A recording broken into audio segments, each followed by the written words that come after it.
What's up, everybody? It's Coach Suho with Greater Richmond Fit for Kids here to introduce to you a Patterns, ID, and Extend freeze dance activity. I want to go over the directions to help your teacher with this activity and to help you understand how you're going to do it. Now, in this activity, it is a freeze dance, but what we are going to be doing is when you have your answer ready, you're going to do wavy arms. Now, one thing I'll mention right now is that you don't see this picture moving, but when you do the activity, it should be moving to show you how to do the wavy arms. So what you have to do is think about the question. When you got your answer ready, instead of raising your hand, you'll do wavy arms. Let's take a look at a sample set of questions to get us started. Here, we'll have a reminder at the very top. It says first you need to think, and then you need to do wavy arms when you have your answer ready.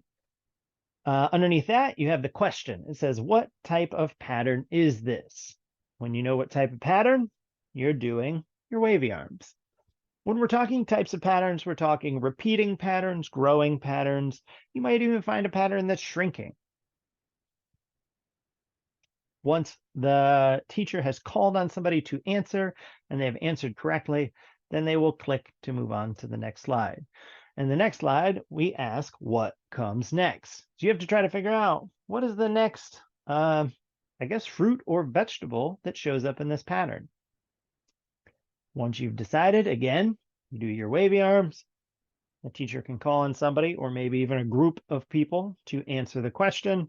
When they click again, it will unveil the answer, which has been apple. Yes, that is correct. It is the apple would be next. Then it will ask the question, what is the core? So the core of the pattern, that's the part in this case that repeats over and over again. Some people like to give it letters, like an AB pattern or an ABC pattern or an AAB pattern, but same directions as before. Once you've thought about it and you come up with your answer, you're going to do your wavy arms. Teacher will call on somebody to answer the question. If they get it right, then you can go ahead and move on to the next slide. In this case, the next slide is a dance party slide. In this case, I like to pick a student or two that have been doing an exceptional job to vote on which song we get to move to.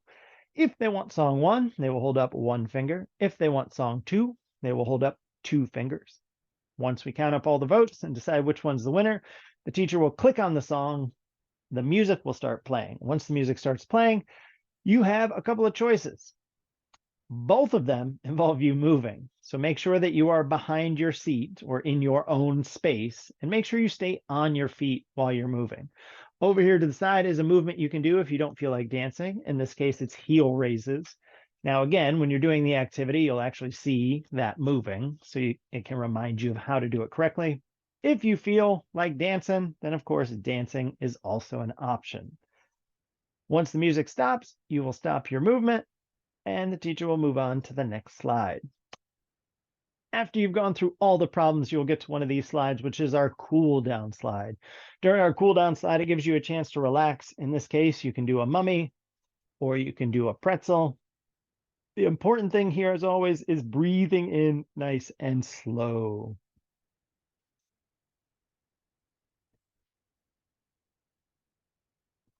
I also say that it is important to be sitting down and relaxing as much as you can for these cool downs. Once you've completed your cool down, then you can go back to your regularly scheduled classwork.